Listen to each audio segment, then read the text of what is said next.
Back to my new blog. So guys, कैसे हैं आप लोग स्वस्थ रहें, मस्त रहें, मौज करें।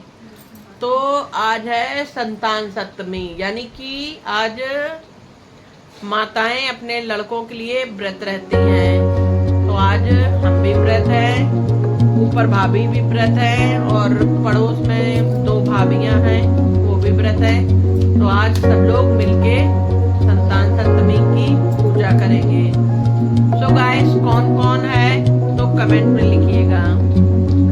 तो आज बनेगा पुआ। पुआ चढ़ाए भी जाते हैं, 7 पुए चढ़ाए जाते हैं, 7 पुए खाए जाते हैं।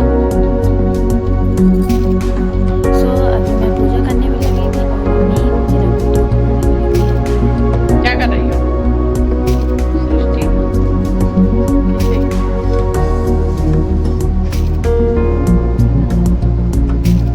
भगवान ने हिला दिए लड्डू गोपाल जी। हमारे लड्डू जी गोपाल जी ने स्नान कर लिया है, बैठे हैं और लाइट नहीं जल रही भगवान के मंदिर की।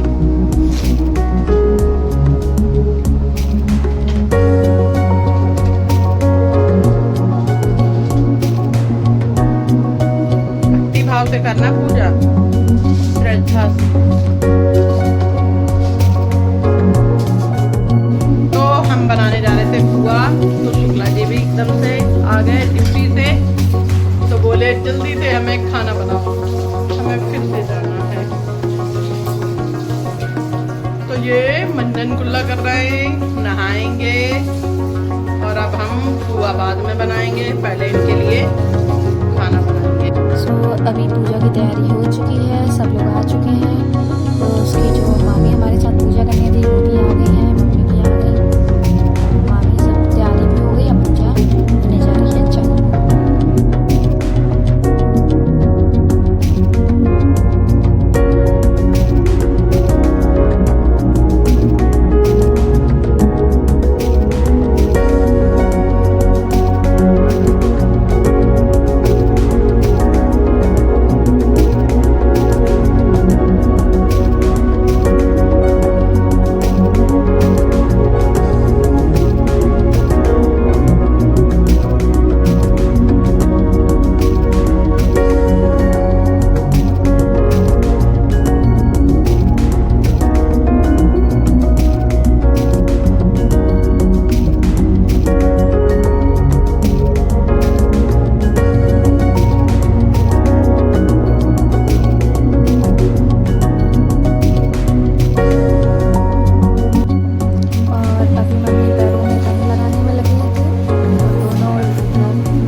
सब सामान चढ़ा रही थी भगवान जी को।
और अभी मैंने कथा पढ़ना चालू कर दी है और सब लोग बैठ के सुन रहे थे।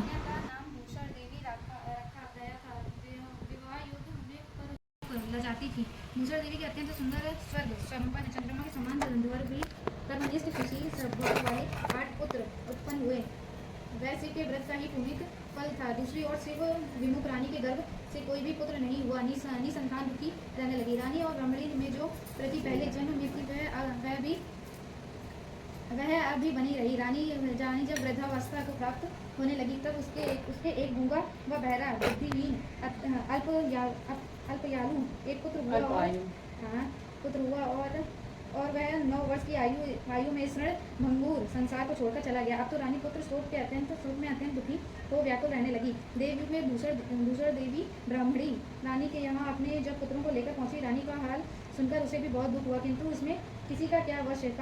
कर्म और प्रबंध के लिए वो स्वयं ब्रह्मा ही नहीं मिटा सकते हैं, कभी नहीं। रानी कर्मयुक्ति में थी, इसी कारण उसे यह दुख देखना पड़ा। इधर रानी उस ब्राह्मणी के इस वैभव और 8 पुत्रों को देखकर उसे मन ही मन ईर्ष्या करने लगी तथा उसके मन में पाप उत्पन्न होने लगा। इस ब्राह्मणी ने रानी को संतान दूर करने के निमित्त अपने 8 पुत्रों रानी के पास छोड़ दिए। रानी ने पाप के वशीभूत होकर उन ब्राह्मण पुत्रों की हत्या करने का विचार से लड्डू के विष जहर मिलाकर उनको खिला दिया, परंतु भगवान शंकर की कृपा से एक भी बालक की मृत्यु नहीं हुई। यह देखकर तो रानी अत्यंत ही आश्चर्यचकित रह गई और इस रहस्य का पता लगाने की मन में ठान ली। भगवान की पूजा सेवा से निर्वत होकर जब दूसर देवी आई तो रानी ने उससे कहा कि मैंने तेरे पुत्रों के मारने के लिए इनके जहर मिले लड्डू खिला दिए, किंतु इसमें से एक भी नहीं मरा। तूने ऐसा कौन सा दान पुण्य व्रत किया है जिसके कारण तेरे पुत्र भी नहीं मरे और तू नित्य नए सुख भोग रही है। तू बड़ी सौभाग्यवती है। इस सब का भेद तू मुझे निष्कपट होकर समझा, मैं तेरी बड़ी सृष्टि रखूंगी।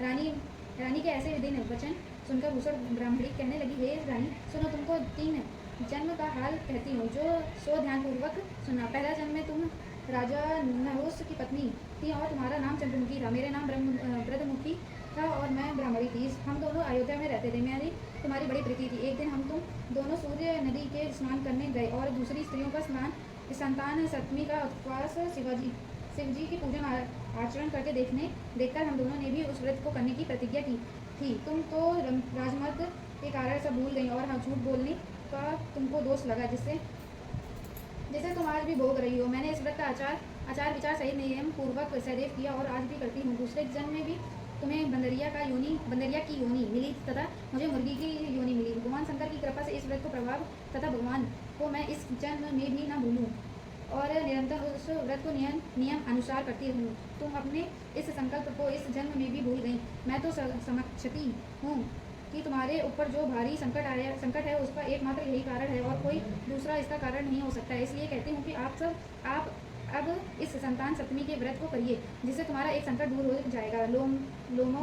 लोमस जी ने कहा, हे देवी, भूषण ब्राह्मणी के मुख से अपने पूर्व जन्म की कथा तथा वह संकल्प इत्यादि सुनकर रानी को पुरानी सब बातें याद आ गईं और पश्चाताप करने लगी। अब रानी भूषण ब्राह्मणी के चरणों को पकड़कर क्षमा याचना करने लगी और भगवान शंकर पार्वती जी के अवतार महिमा के गीत गाने लगी। उसी दिन से रानी ने नियम अनुसार संतान सप्तमी का व्रत किया, जिसके प्रभाव से रानी को संतान सुख भी मिला तथा संपूर्ण सुख भोग कर रानी शिव लोक को गई। भगवान शंकर के व्रत को ऐसा प्रभाव है कि पथ भ्रष्ट मनुष्य भी अपने पथ पर अग्रसर हो जाते हैं और अंत में ऐश्वर्य भोग कर मोक्ष पाते हैं। लोमस ऋषि ने फिर कहा कि हे देवी की, इसलिए मैं तुमसे भी कहता हूँ कि तुम भी इस व्रत को करने का दृढ़ संकल्प अपने मन में ही करो, तो तुमको भी संतान सुख प्राप्त होगा। इतनी कथा सुनकर देवकी हाथ जोड़कर लोमस ऋषि से पूछने लगी, हे ऋषिराज, मैं इस पुनीत व्रत को अवश्य करूंगी, किंतु आप इस कल्याणकारी एवं संतान सुख देने वाले व्रत का विधान, नियम, विधि आदि विस्तार में समझाइए। यह सुनकर ऋषि बोले, हे देवकी, यह पुनीत व्रत भादों के महीने की शुक्ल पक्ष की सप्तमी के दिन किया जाता है। उस दिन ब्रह्मा मुहूर्त में उठकर किसी नदी अथवा कुएं के पवित्र जल से स्नान करके निर्मल वस्त्र पहनने चाहिए। फिर भगवान श्री शंकर तथा जगदम्बा पार्वती जी की मूर्ति की स्थापना करें। इन प्रतिमाओं के सन्मुख सोने चांदी के तारों का अथवा रेशम का एक घड़ा बनाएं। उस घड़े में सात घड़े लगानी चाहिए। इस घड़े की धूप दीप अष्टग्रंथ से पूजा करके अपने हाथ में बांधे और भगवान शंकर से अपनी कामना सफल होने पर शुद्ध भाव से प्रार्थना करें। 7 पुओं बनाकर भगवान को भोग लगाएं और साथ ही पुआ एवं यशक्ति सोना और चांदी की एक अंगूठी बनवाकर इस सबको एक तांबे के पात्र में रखकर और उनका विधि से पूजन करके किसी सदाचार धर्मनिष्ठ कर्मनिष्ठ सत्पात्र ब्राह्मण को दान में दे दें। उसके पश्चात 7 पुआ स्वयं प्रसाद में ग्रहण करें। इस प्रकार इस व्रत का प्रयाण करना चाहिए। प्रतिमास की शुक्ल पक्ष की सप्तमी के दिन यह देवकी इस व्रत को इस प्रकार नियम पूर्वक करने से समस्त पाप नष्ट होते हैं और भाग्यवशी संतान उत्पन्न होती है तथा अंत में शिवलोक की प्राप्ति होती है। हे देवकी, मैंने तुमको संतान सप्तमी का व्रत संपूर्ण विधान सहित विस्तार पूर्वक वर्णन कर दिया है। इसको अब तुम नियम पूर्वक करो जिससे तुमको संतान प्राप्त होगी। इतने कथा कहकर भगवान अंतकानंद श्री कृष्ण ने धर्मवतर युधिष्ठिर से कहा कि हे लोमेश जी ऋषि इस प्रकार हमारी माता को शिक्षा देकर चले गए। ऋषि के कथा अनुसार हमारी माता देवकी ने इस व्रत को नियम अनुसार किया जिसके प्रभाव से हम उत्पन्न हुए। यह व्रत विशेष रूप से स्त्रियों को तो कल्याणकारी है ही, परंतु पुरुष को भी समान रूप में कल्याणकारी है। संतान सुख देने वाला, पापों का नाश करने वाला यह अपना व्रत जिससे स्वयं भी करें तथा दूसरे से भी कराएं। नियम पूर्वक जो इस व्रत को करता है और भगवान शंकर एवं पार्वती की सच्चे मन से आराधना करता है वह निश्चय ही अमर यश प्राप्त करता है। अंत में शिवलोक को प्राप्त होता है।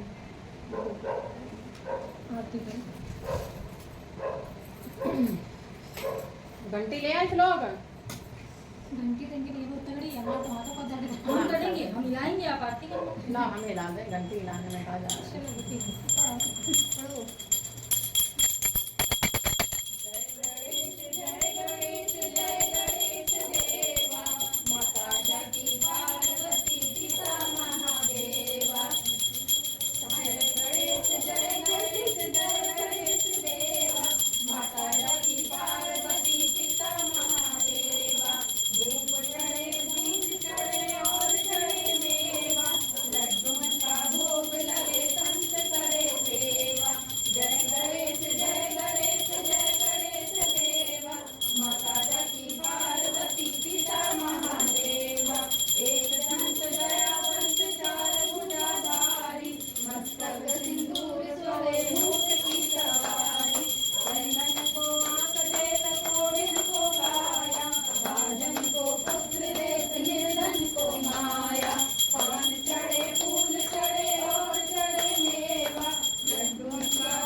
तो अब हमारी पूजा खत्म हो चुकी थी। अब ये लोग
आगे नहीं बनाने। और अब ये लोग अपना अपना प्रसाद खाने में लगे हुए थे।